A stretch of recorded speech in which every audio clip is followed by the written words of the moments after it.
Increasingly unpopular Republican presidential candidate Vivek Ramaswamy recently sat down for an interview with Piers Morgan. And though the interview was tough and covered a variety of topics, what was probably the most interesting part for me was when Morgan grilled Vivek about his stance on the Second Amendment and gun control. And you won't believe what he says.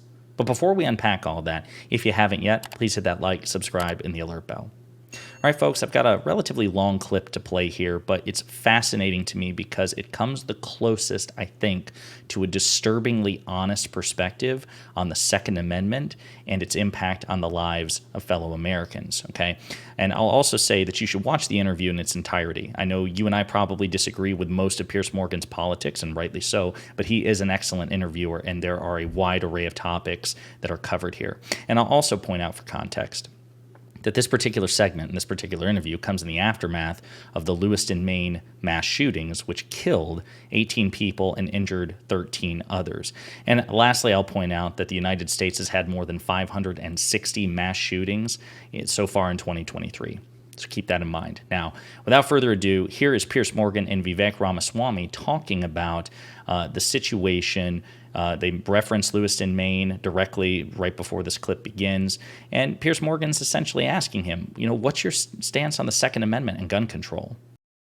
Well, I think that makes no sense. You're a very bright man. I'm a medical and food choice absolutist. Can you explain to me why it's deemed more dangerous that I should have a chocolate egg with a little toy inside it that might choke people compared to an AR-15 semi-automatic rifle that could slaughter a lot of people in a very short period of time? So I'm a pro-freedom person, and so I'm not going to sit here and defend some other foolish restriction that the United States has on a million things that I'm generally against. But I can speak to the Second Amendment. The Second Amendment is not about a technocratic judgment about maximizing or minimizing the number of people who were killed. The Second Amendment is about something else altogether. It's analogous to the discussion we just had about free speech. It's a different value judgment. Are there risks to allowing free speech? Yes, there are, but we bear those risks because that's who we are.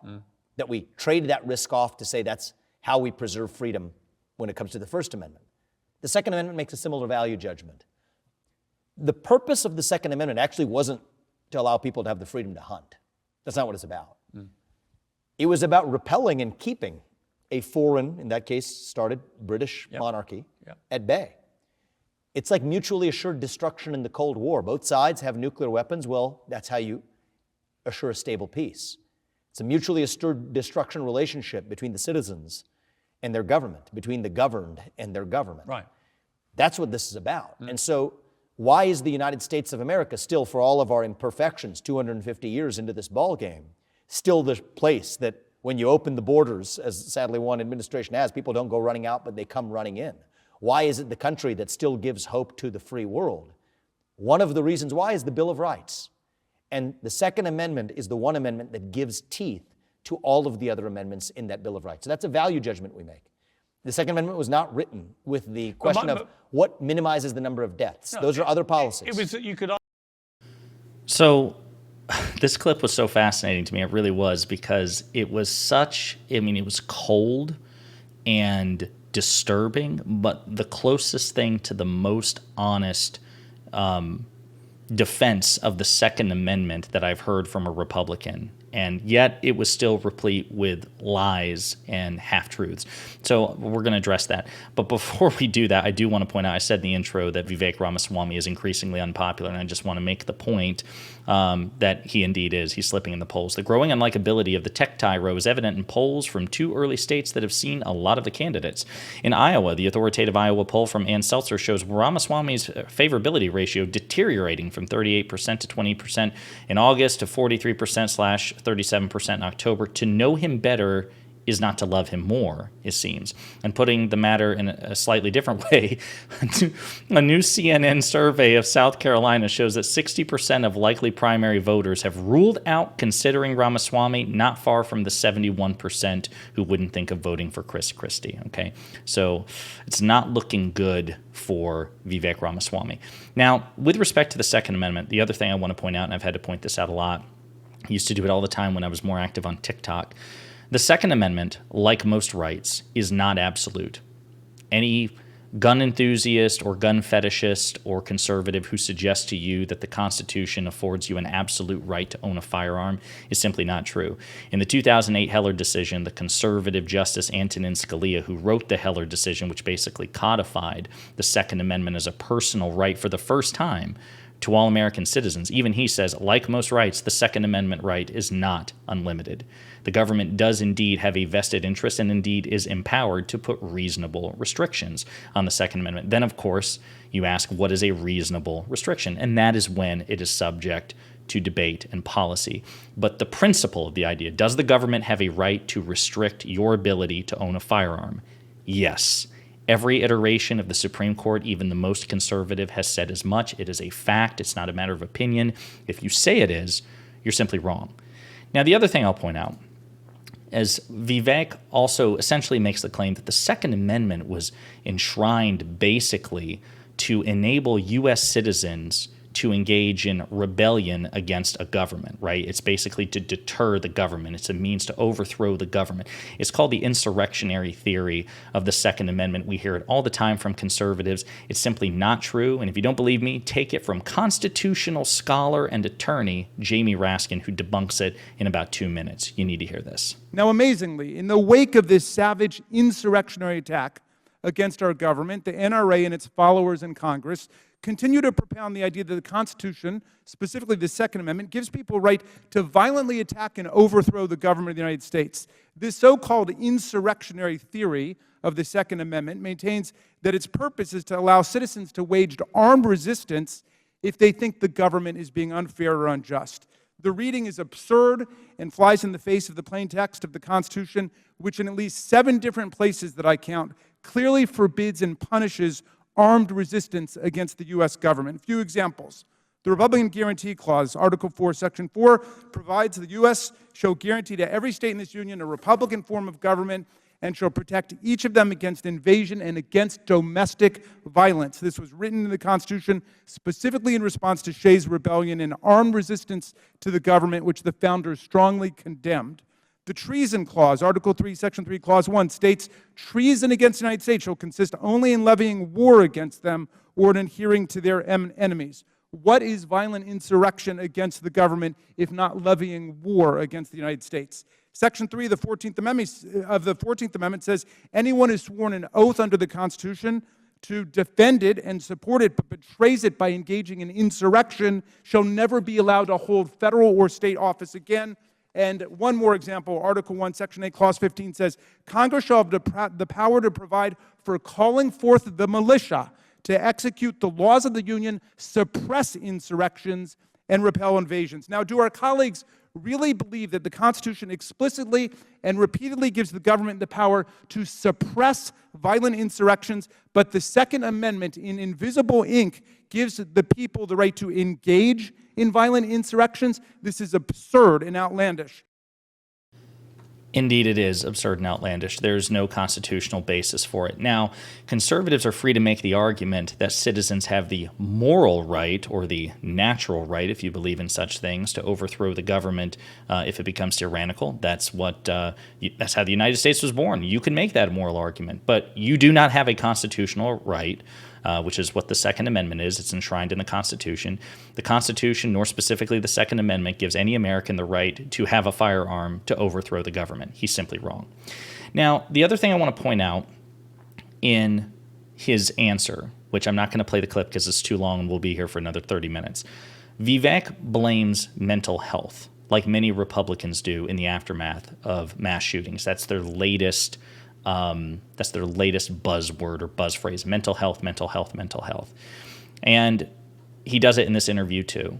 And he also, actually, it's funny, he begins that clip by saying he's pro-freedom, he's pro-liberty. And yet he also says that one of the solutions that he wants is to bring back psychiatric institutions in which you can involuntarily incarcerate somebody or detain them in a mental health institution. If you think somebody's crazy or mentally unwell, that you would have the ability to take their liberty from them and put them in an asylum, effectively. So it's just really interesting here. Now, again, Republicans talk a big game now, and they have for the past couple of years, about mental health. But as op-ed after op-ed after op-ed has pointed out, Republicans blame mental health issues for gun violence. So where's the money for care? Newsweek also has one. Republicans are blaming mental health for school shootings after refusing to fund it. Democrats have an opportunity to call the GOP's bluff on mental illness. Either Republicans are going to vote yes on policy and money that fund much-needed services, or they're going to concede that they don't think mental health is the cause of mass shootings. Well, we had that opportunity, and Republicans voted against it. School-based mental health services back in September 2022, and every Republican voted against it. So it's interesting. They think that mental health is the problem, but they don't want to do anything about improving mental health. It's interesting. Makes you wonder if Republicans are actually good for solving problems, because even if they're correct, they have absolutely no intention whatsoever of doing anything about it, except apparently in Vivek's case, just throw people in an asylum. But there's actually also evidence to suggest that addressing mental health concerns in and of themselves, while actually beneficial for society, which they obviously would be, may not have that much of an impact on reducing gun violence.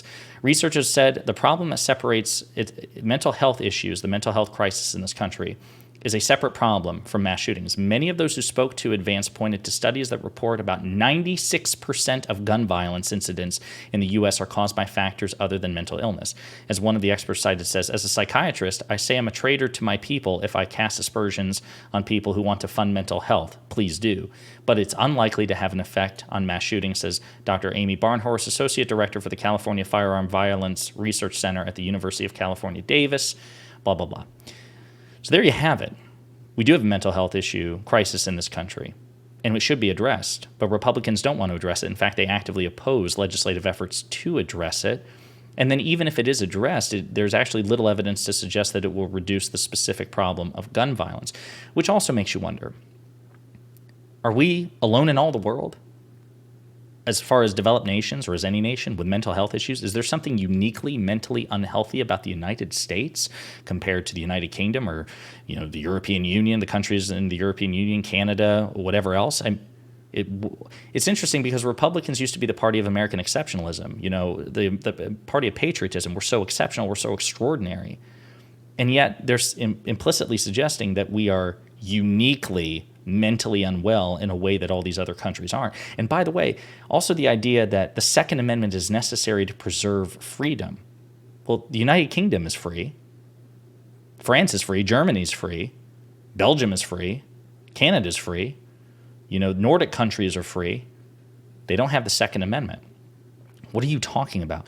What liberties do you and I enjoy every day that require us to own? I'm free, but I don't own a gun. How can I possibly be free if I don't own a gun? And as Jon Stewart pointed out, the idea that more guns equals more freedom or more safety, as he pointed out in a viral conversation last year, we have more guns in the United States than people.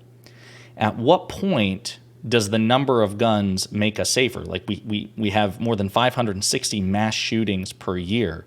How many will it take for us to actually have fewer mass shootings if we already have more guns than people? The argument is ridiculous. It's absurd. It's based on feelings, not facts whatsoever.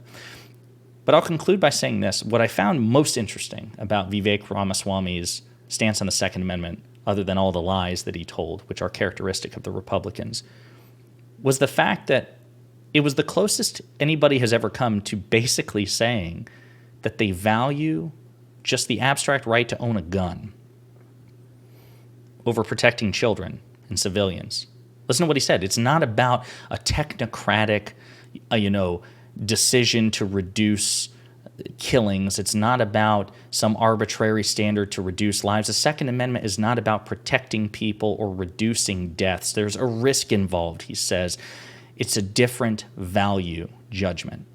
And so I would encourage you, if you're watching, how much do you value just your arbitrary right to own whatever gun you want over your safety, the safety of your neighbors, the safety of your friends, the safety of your parents, your spouses, your partners, your coworkers, your children?